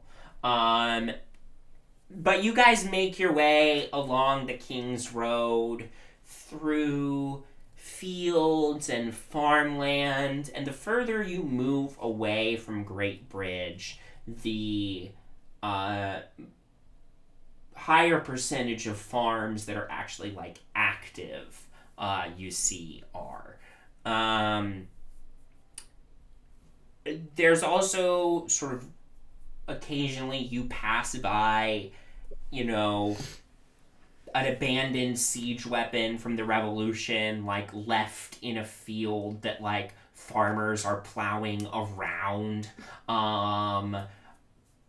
Occasionally you see, other remnants of the Revolution, but it seems, at least along this part of the King's Road, most of the farms are just trying to like get back up and running and moving like smoothly. There's also rolling hills to the north, but after the first day of travel, they leave your sight. You can't see them anymore. The landscape isn't perfectly flat around here. It does, have divots and inclines occasionally, but there's not these impressive rolling hills to the north anymore. You can't see them anymore. You pass by sort of side roads leading off to smaller villages or towns or homesteads that aren't marked on any map. On your third day of travel after the crossroads, so your fourth day of travel altogether, it is a very windy, blustery day. It's still warm, but it's very windy. It's cloudy. Once or twice, Olana, your hat blows off your head and you have to run to retrieve it. Because you just bought it a couple days ago. I just bought it. I can't lose it. And that, night, you are all looking for a good place to stop for the night, against the wind. And, you see a, sort of this abandoned structure right in the road. Neela, you would recognize this as an old toll house. Looks to be abandoned and has not been reclaimed since the end of the war, that you can all shelter in for the night against the wind.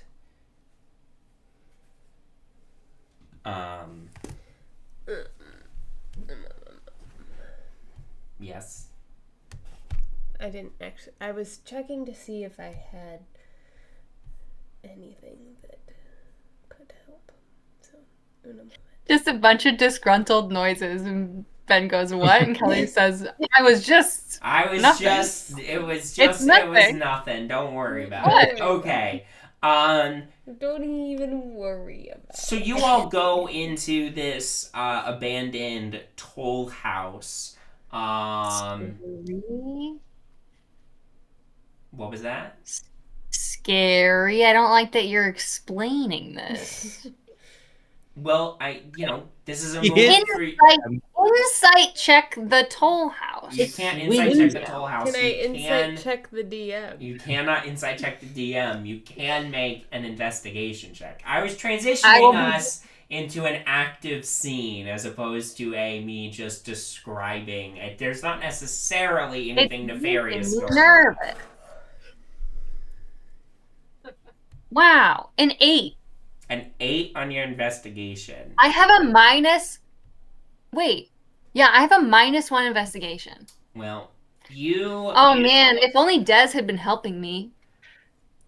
Well, you know what? Des is seeing that Fyn is looking a little suspicious. So Des is like, oh, maybe she knows something I don't. So Des is going to have who has a +4 to investigation. Thank God someone has investigation. Fyn, I think you're probably one of the first people to enter. You go in, kind of look around the, creaky rafters in here. There's like a little desk. There's some like scraps of paper scattered, some like shelves on it, but nothing catches your eye. And Des, as you enter and you start looking around to make sure that this place that you might stay at for the night is safe, what did you get on your investigation? Dirty 20. Dirty 20. Okay.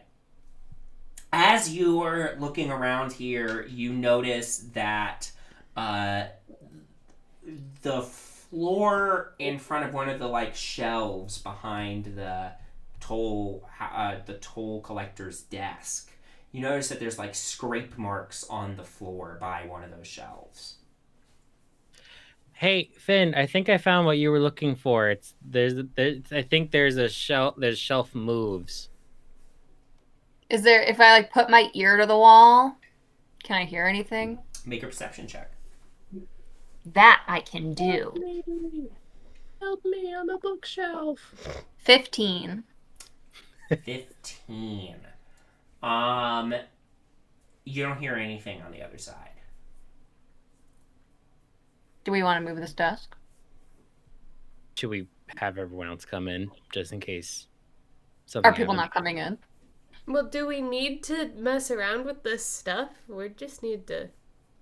I want to know what's over here. I feel like we're gonna be. What if whatever's there is hiding and it ambushes us while we're resting? So we're gonna Yeah. ambush it? Yes, Yeah. because then we'll get an advantage on our attack rolls. We should at least check for traps. Des is gonna start pushing the bookshelf. I'm gonna help. Okay, make a strength Ren is check. playing- Guys, I can do that. Okay, Neela, make a strength check.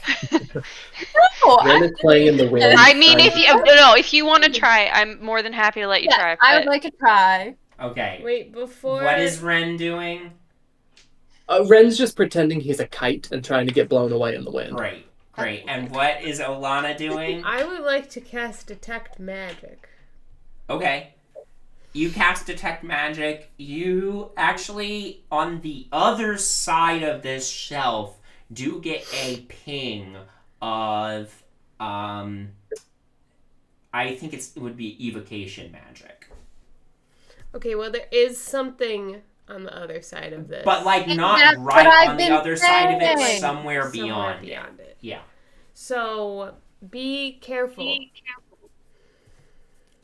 Okay, what do we get on the strength check to move the shelf? 16. Ooh. I got a 3 minus 2, 1. I think the 16 would have been good enough if Des wasn't getting in your way. You're trying to move the shelf, but he's like, him trying to help is making it worse. He's know what I pushing mean? the other direction. Yeah. Sorry, you're pushing. I'm pulling. Yeah, Des,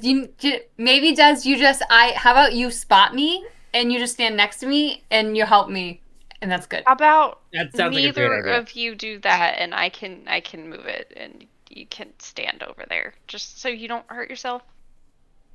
Oh, you think I'm weak? No. Yes, go! Yes, go! No, go right ahead, Neela. Strong Neela, go ahead. I'll sit over here and I'll just put my ear up to the wall. Des goes over to Finn. I don't think she said you were weak. I think she's just trying to help. Des, it's always a thinly veiled threat. I know it. Okay. I got a 20 to move Okay. it. Easily enough, you are able to move it. Just You- one palm. Yeah. You slide this shelf aside. There is a room behind here. It's very dark in there. I don't know if anybody wants to provide a source of light for you guys. Yeah. I will produce flame. Okay. You light up the room with some flames. You guys see there's this small chamber behind the shelf. There's a couple of like cots in here. And on the opposite on the wall opposite the door, there's a desk. And then on the wall is a flag hanging from the wall. It's a sort of a red flag, and then embossed on it in gold is a crown over a crossed sword and spear. It is not a symbol I think any of you are familiar with. But on the desk in front of this flag, there's a piece of parchment with the corners sort of held down by like daggers driven into them to hold it flat. And it looks like it has writing on it, but you obviously can't read it from across the room. You'd have to get closer. But Olana, the source of the magical ping that you get seems to be coming from a rack of weapons in the corner of the room as well. And going over there, you see that there is a hand axe amongst the collection of supplies. You saw this rack of weapons, but there's also like a couple of crates and stuff there too, and there's other supplies including bedrolls and tools and that sort of thing. But amongst that material is a hand axe that has a magical aura. Very nice looking hand axe. Dez is going to walk across the room and look at the map.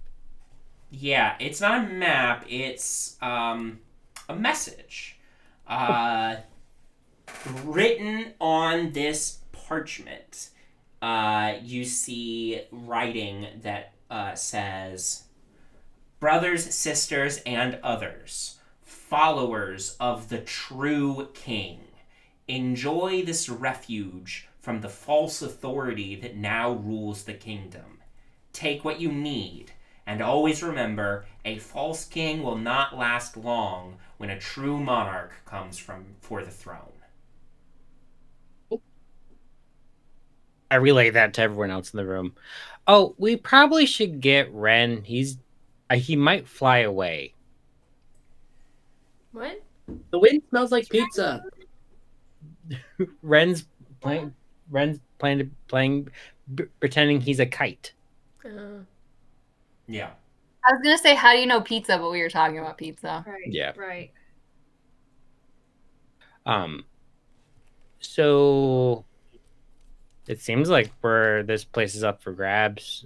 Those weapons on the wall look like they're nice if anyone wants to grab some. Does it look like anybody's been in here in a couple Yeah, months? I'd like to figure out how long I it's would been. call this your choice between investigation or survival to determine how recently people have been here. Survival. Dirty 20. Okay. With the dirty 20, you check the room pretty well. You're looking around. You're looking for signs that someone's been here. You find some like crumbs. You find, like the covers on the cots, the level of like disturbed they are, that sort of thing. And I think you are able to figure out that it's been a few days since somebody was last here. Maybe a week. So you don't think anybody has been here, you don't think anybody's, actively staying here right now, but you also don't think it was that long ago that somebody did crash here. So, I don't know barely anything about the revolution thing that just happened. Are we currently under the what they would call a false king or a true king? Would I be able to explain this? Yeah, I think so. No check necessary. I think, Neela, it would occur to you that, the last king was executed. Yep. And the current monarch is a cousin of the former king and sided with the revolutionaries. He was one of the leaders of the revolution. So I think you think that when it says false king, whoever left that note is referring to the current king, King Ragnar Hansen. You don't know who it could be referring to when it says true king. You are not aware of any direct descendant of the former king. But that doesn't mean that there isn't one out there somewhere. Okay. That's kind of what I assumed, but I didn't know how old this place was and if it was like created during the revolution and like they were like, no, this king is the false king and we're gonna put a true king on the throne. Like I didn't know if they were talking, you know. I suppose, but I think the revolution itself doesn't necessarily want a king at all. So I got okay. So do we want to stay here? I mean, it seems safe enough for the night. If we're staying here for the night, I'm going to start making soup because that wind was really cold and I want soup. Can I see what the weather's going to be like for the next 24 hours? Yeah, you do Druid craft to do that. It is going to start raining tomorrow. Y'all, it's going to be raining tomorrow. I was hoping for good news. This is not the news I wanted. I mean, we could stay here. Well, but when does the carnival leave? Or the carnival is starting in a week. A week from when we left Great Bridge. Yes. It hasn't been a week yet. Not been a week yet. Not quite. It is your 4th day of travel. I mean, is it going to be raining the day after tomorrow? I can't tell. Oh. I can only tell 24 hours. Yeah. So. Yeah, we can just camp. We can camp here or play it by ear. We see how bad it really is. Yeah. Yeah, I mean, I don't really care about getting wet. It's tough traveling a whole day in the rain. You get soaked so bad. Mm-hmm. That is true. We should definitely do watches, though, tonight. Yeah. Yeah. Who's on first watch? Who's on first? I'll do first watch so I can sleep the rest of the night. Okay. Wren I can and do Fyn? I will be up the rest of the night. Okay. Yep. I can do last watch. Okay. I can do whatever we need. Okay. You guys go. You turn in for the night. Oh wait, does somebody want this cool hand axe? It's magical. How magical? It can evoke stuff. Magical. If somebody has Identify, they could cast Identify on it. I'm going to ritual cast Identify while I'm making soup. Okay, it's a +1 hand axe. Okay. Did we ever fix Rhonda's hand axe, or did we get a new one? You replaced it. A new one, yeah. But Rhonda has a great axe and a couple hand axes. Neela obviously uses a hand axe, so both of them actively use that type of weapon. You could take this one and leave one of your non-magic ones. Yeah, one of your shit ones. Wren, I don't I think never heard a that's... guard say that. Wren, okay, let's talk about that one real quick. Just because something is not as good as something else doesn't make it shit. Okay. Just sometimes it is. But that's like let's not throw that phrase around lightly. Don't throw shit. Right. Okay. There's so many rules. Why don't you I mean, take it? I took the breastplate armor of gleaming when we found that. So why don't you take this? Thank you. Sure. Mhm. +1 hand axe. Yep. It might be on D&D Beyond as hand axe +1, but. Yep. Oh, real quick, does anyone? I think I mentioned this a few days ago. Does anyone want the Helm of Dread? Because I've just been carrying that the past few days, and it's I think really bulky. Put it in the bag Well, of that just holding. makes I was your gonna say- eyes red. we Yeah. have a I think bag of holding. it shadows your face and makes your eyes red. It's in. Wait. Oh, it's not in the. Oh, it's bag. in the party inventory already. Yeah. Oh, I did but put it in Here we the go party with inventory. It's not in the bag of holding. I will put it in the bag of holding. It is now in the bag of holding. So Okay. now it won't be bulky. Yep. Thank you. Maybe we can give it to an evil person. Or You know, a as a real warning or a to sheep. other We people. can give it to a sheep. Why would Oh my you give god, it to we a have sheep? to turn around and give it to the sheep. No. No, Sheep I of don't dread? think Other sheep. most sheep don't really need that kind of. Maybe they don't need it, but maybe they want it. Well, we'll have Olana ask the next one we come Yeah. across. How's that? I can do that. Ben, you have the opportunity to I do know. a hilarious I'm thing. gonna keep it in mind. Oh, should I write What? down that I need to ask the sheep It'll about come up. Hey, it'll come up if you guys bring it up. It's not gonna come up otherwise. But need to ask sheep. Now I'm Googling sheep with helmet. if oh my god. they So want I think you should write a children's book about a sheep wearing a helmet now. bread. That would be so cute. I feel like this is something Shaun the Sheep would do. you guys spend the night uneventfully in this little strange hideout that you find. It is raining the next day. When you wake up, it's like really coming down. Do you want to hole up here for the day, or are you gonna travel in the bad weather? Olana, what is the tomorrow's forecast?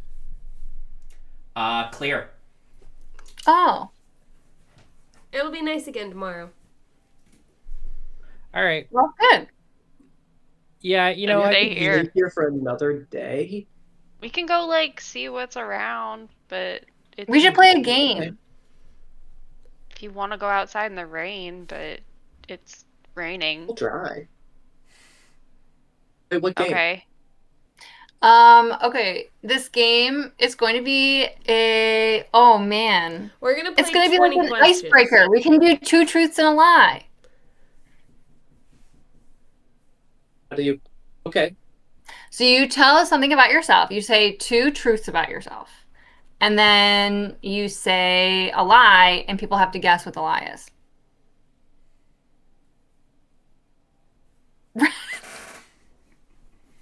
Okay, I'm But Ren, almost there. these things about yourself can be something like if you like pizza or not, or that you once had 15 sheep, or Great. Why don't you stuff like that. start then, Okay. Fyn, if you... I have, let's see. Okay.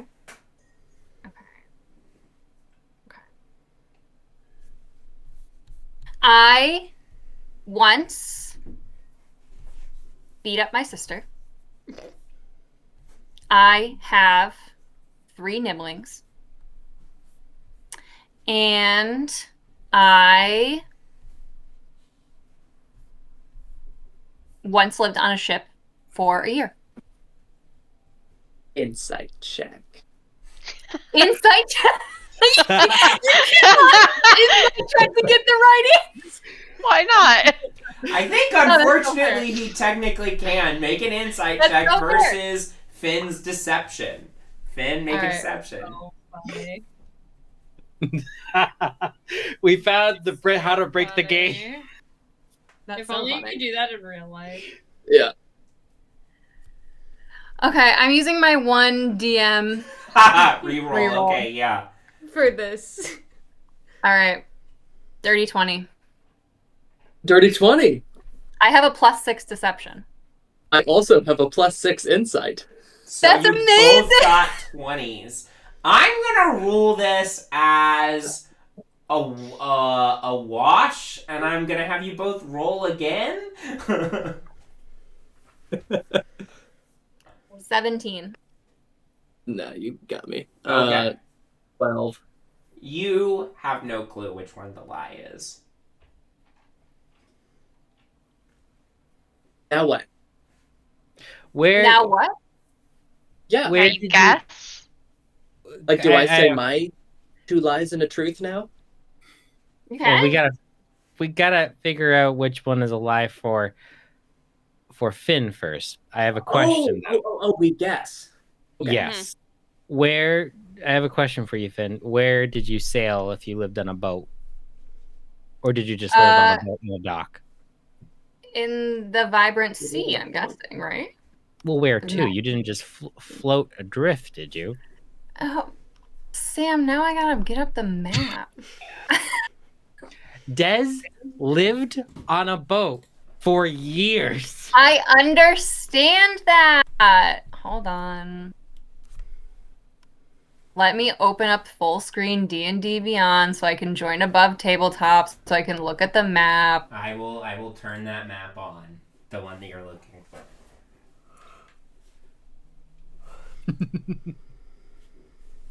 Okay.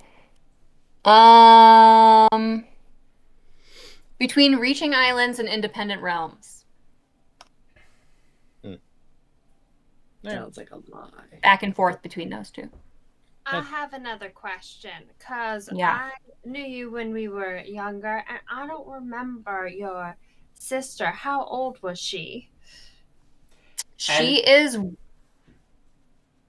Sorry, just to plug in, because this was a point of confusion early on. You did know each other. However, Finn is in her 40s, so she's about 20 years your senior. So, at the, school place where you met, it was like she was maybe on staff or something at that time. She worked there. But she So I worked might there. not know that you had a sister. That is fair. That is fair. But Yeah. the question point still stands. She's a year younger than me.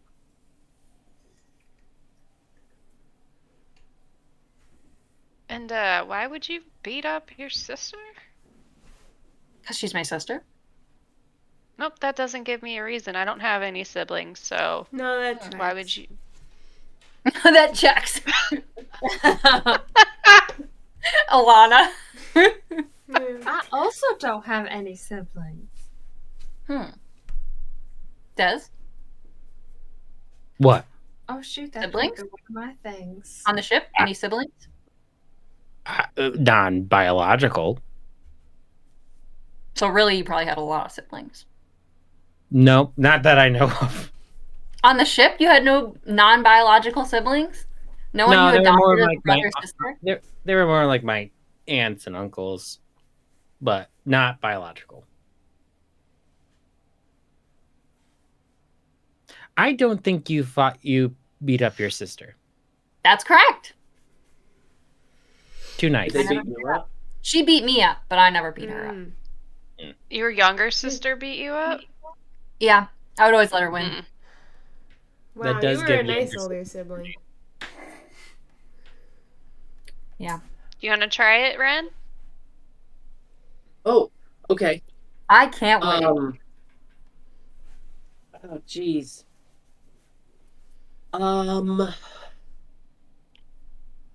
Matt wishes he'd been thinking about this instead of wondering about siblings. Well, we can, Okay. unless you really want to, Like, unless you really want to pitch Wren's 2 truths and a lie, we can cut from this scene. You guys spend the day.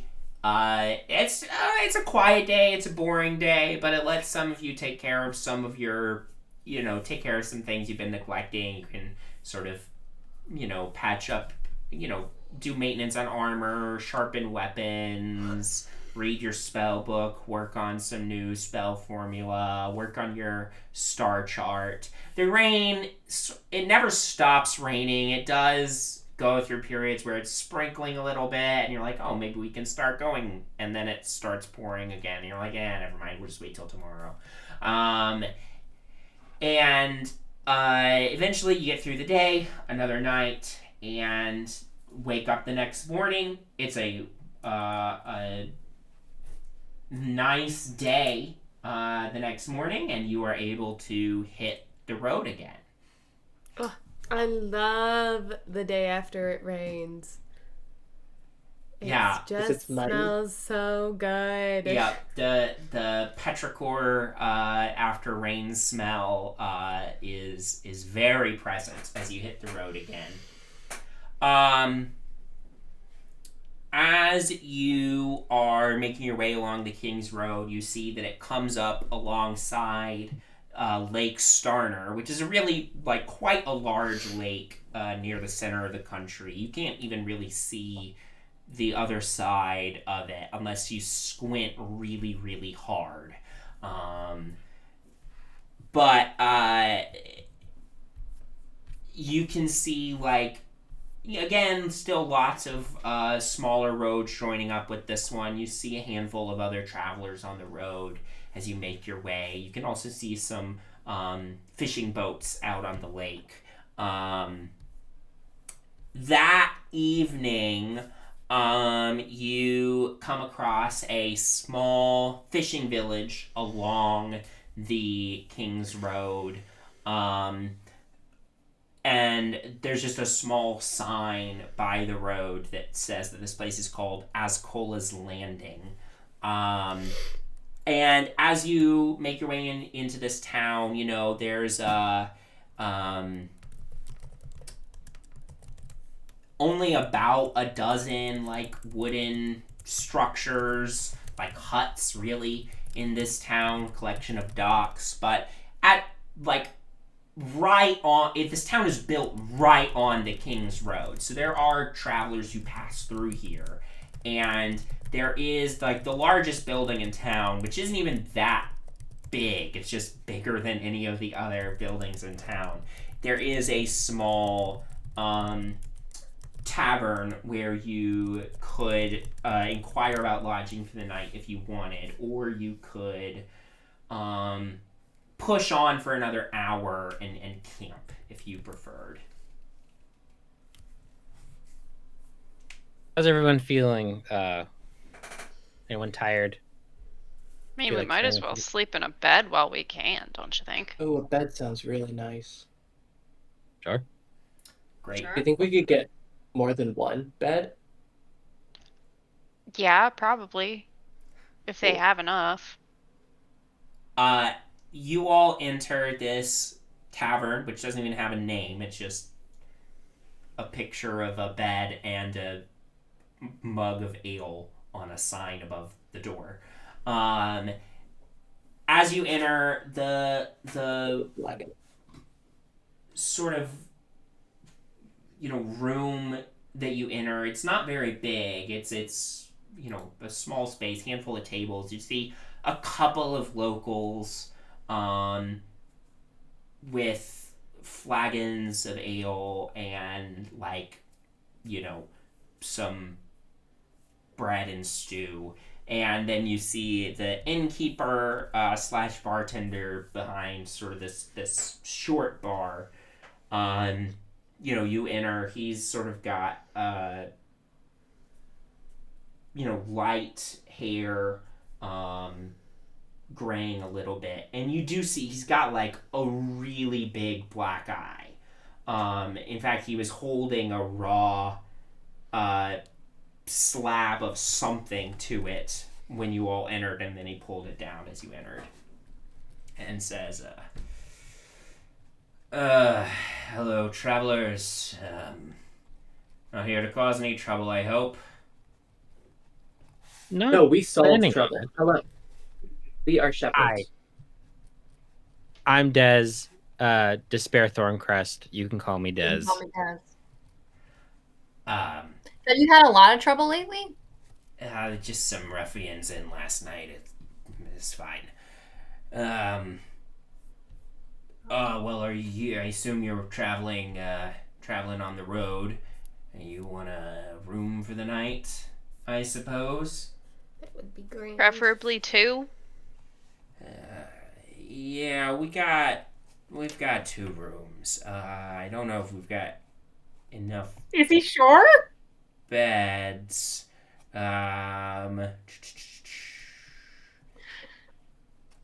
There's 2 rooms each with 2 beds. It might be a little tight fit for a group your size, but Well, I Gotta don't hit in the sleep, hard. so. I can sleep on the floor too.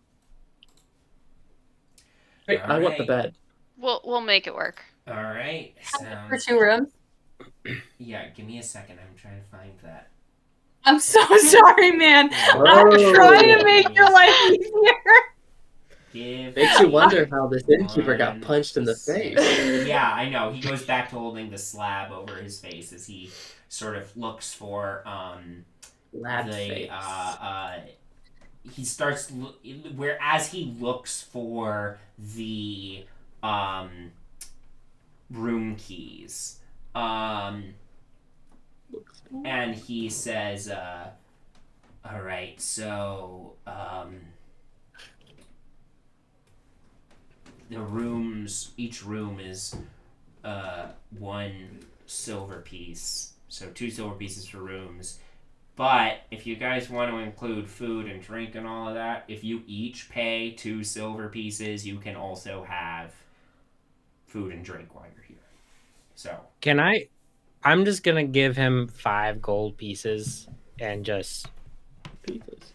Joe, jeez, what am I gonna do with all this money? I can't take all of this gold. If those guys come back, I don't want to have all this gold on me. Just This has been the most unlikable NPC.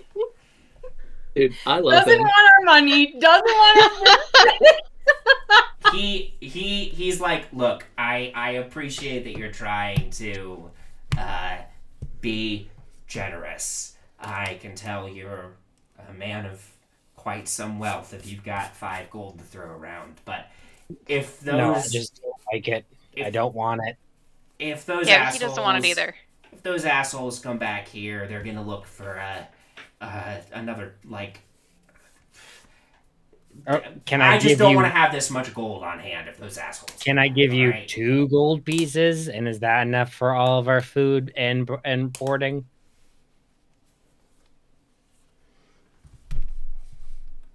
Wait, how much was it per room? It was gonna be. 2 silver Be per 12. person. It was 2 silver per person to cover your food and drink and lodging. And And So is that 10 would be. silver So it'd be 1 1 gold? gold and 2 silver pieces for the total.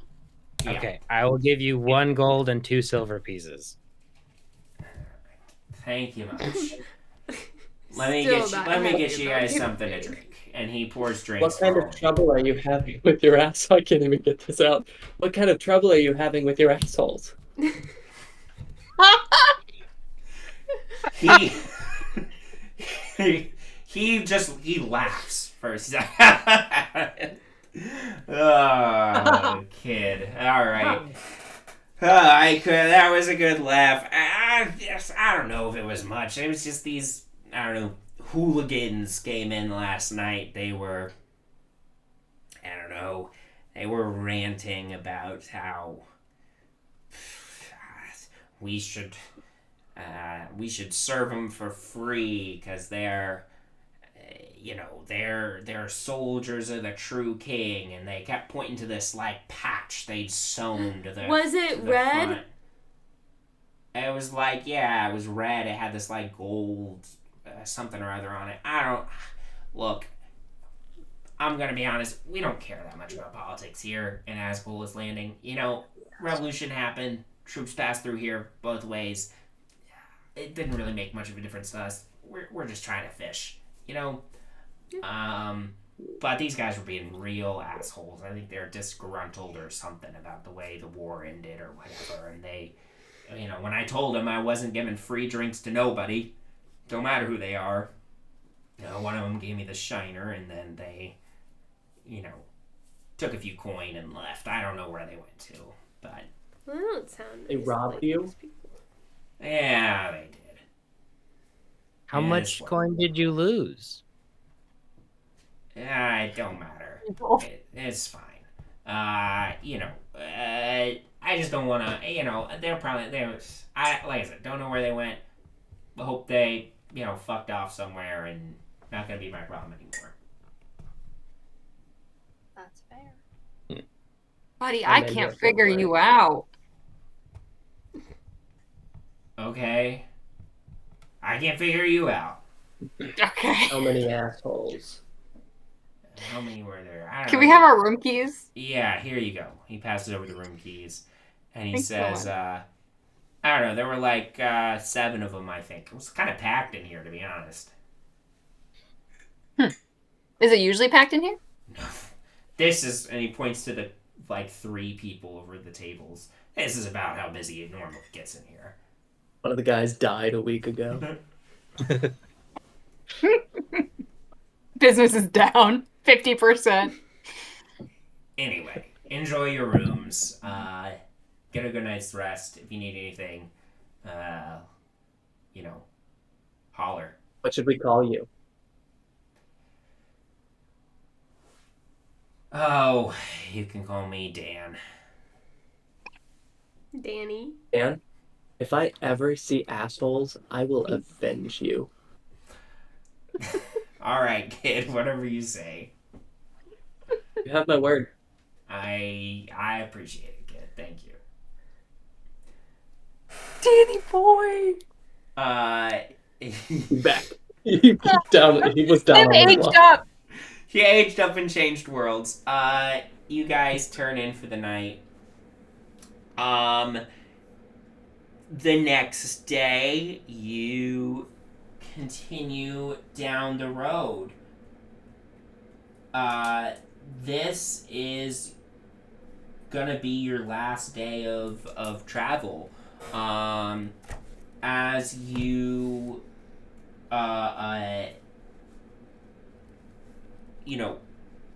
continue on, you see that more and more small roads start joining the King's Road as you continue, and it gets increasingly busy as you pass through more and more farmland with these, huge, grain yields. You probably early evening, you sort of crest a hill, and you realize that you've been, for a while, these houses have been getting more closely clustered together, and you realize that you had a while ago entered the outskirts of Teichburgh without even realizing it, as these small houses with yards start getting more and more clustered together, and you're joining an increasingly large throng of people making their way down the road, and you crest sort of a hill, and you can see sort of this mass of buildings sort of spread out over this big area. This is a very, very spread out city. None of the structures here are more than a story or two tall. And the town is spread out across both sides of the Stromschnellen River at the point where it joins with Lake Starner. You can see a bunch of mills actually clustered around the water in the distance from where you are at the top of this hill. The road descends. You see lots of people talking excitedly. You hear there's a couple kids dragging their mom down the road, come on, Mom, the opening ceremony's gonna start soon. And she's like, all right. And you follow the crowd to the center of town, where this gigantic petrified tree stands about 70 feet tall. At the top of it it is like shorn, as if the tree was cut diagonally 70 feet up in the air. And around the base of this tree, a large beer garden has been built. In front of that tree is the town square. And there's the taller buildings clustered around the edges of the town square. And you can see a big stage has been erected in the center of the town square. You see some Goliaths, actually, are hurriedly tying down some final, tassels somewhere. And then stepping up onto the stage is a halfling man in a red and black suit with long tails flowing behind it. The suit itself is sequined, and he has a sequined top hat as well. And as he steps forward on the stage, Olana, you notice with your very high passive perception, a gnome somewhere in the back cast a quick spell that creates an illusion of this halfling standing at 20 feet tall, and he holds out his hands to the audience and says, "Hello, everyone, and straight from the Meadowlands, the most thrilling carnival you've ever experienced. Yes, today is the opening ceremony of the Apple Bottom Circus!" And there's cheers. And to give you a sneak peek of what you can enjoy over the next week of thrills, games, and entertainment, I present the master of beasts and strange creatures. Ooh. And the audience oohs as well. Ghost. I present my daughter, Araya Applebottom! And he steps aside, and this halfling woman in a matching sort of sequined suit and top hat steps forward, and emerging from behind the stage is an enormous beast, a manticore, who seems to be about to perform some tricks. But we will check in with this next time. Thank you all for playing. Thank you all for watching. And we'll see you next time. Have a good night, everyone.